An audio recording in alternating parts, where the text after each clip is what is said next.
Scorpio, kumusta? Welcome back sa iyong love reading. Tensya na po, may tinatapos lang kasi. Let us see what's your energies.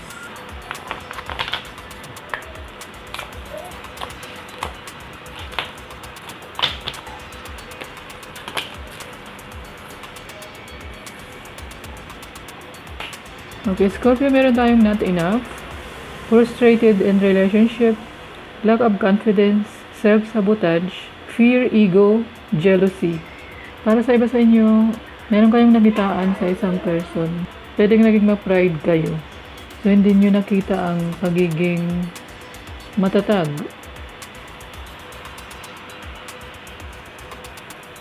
Kisses, unconditionally loving, giving and receiving affection. Falling in love. Na-fall in love kayo dito sa person, pero hindi kayo nakitaan na may kakayahan pala kayo.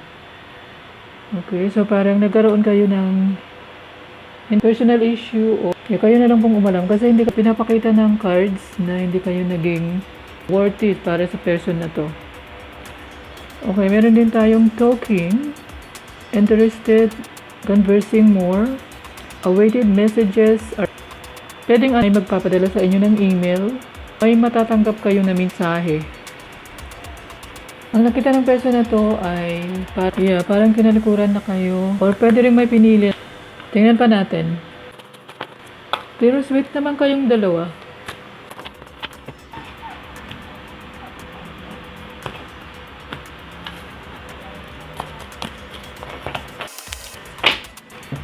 Rabbit Spirit, now is a lucky time. Scorpio, ito na daw yung time para maging lucky kayo. Pwede rin itong person na ginugusto nyo. Meron po kayong number 49. Badger Spirit, be fearless and bold. Hiniminsahe sa'yo na huwag daw matakot. Ang iba sa inyo siguro kaya hindi makapag-move forward kasi may fears. Choose faith over fears. Be bold kung ano daw itong gusto nyong makamit sa iyong buhay, Scorpio. Okay? Meron din tayo Canary Spirit. Sing your own song. May kakayahan naman kayo na maging kung sino kayo.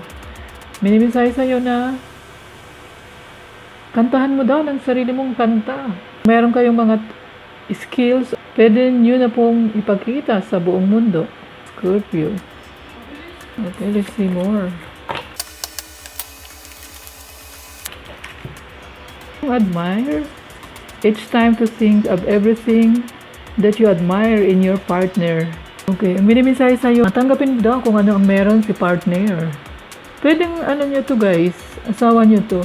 Pero nagkaroon kayo ng mapagmahal naman siya kasi meron kayong kisses. Parang hindi ka nakitaan ng kabutihan. So parang hindi ka naging enough para sa kanya. Pero ang minimensahe sa'yo na naging mabuti o naging hindi mabuti, i-admire mo pa rin. Kasi parte rin siya ng buhay mo. Okay? What are the messages for Scorpio? Pay attention to the red flags. The signs are cautioning you. Hindi naman po para sa inyong lahat. Kung may nakikita po kayong mga red flags, so ito na po ang iyong senyales.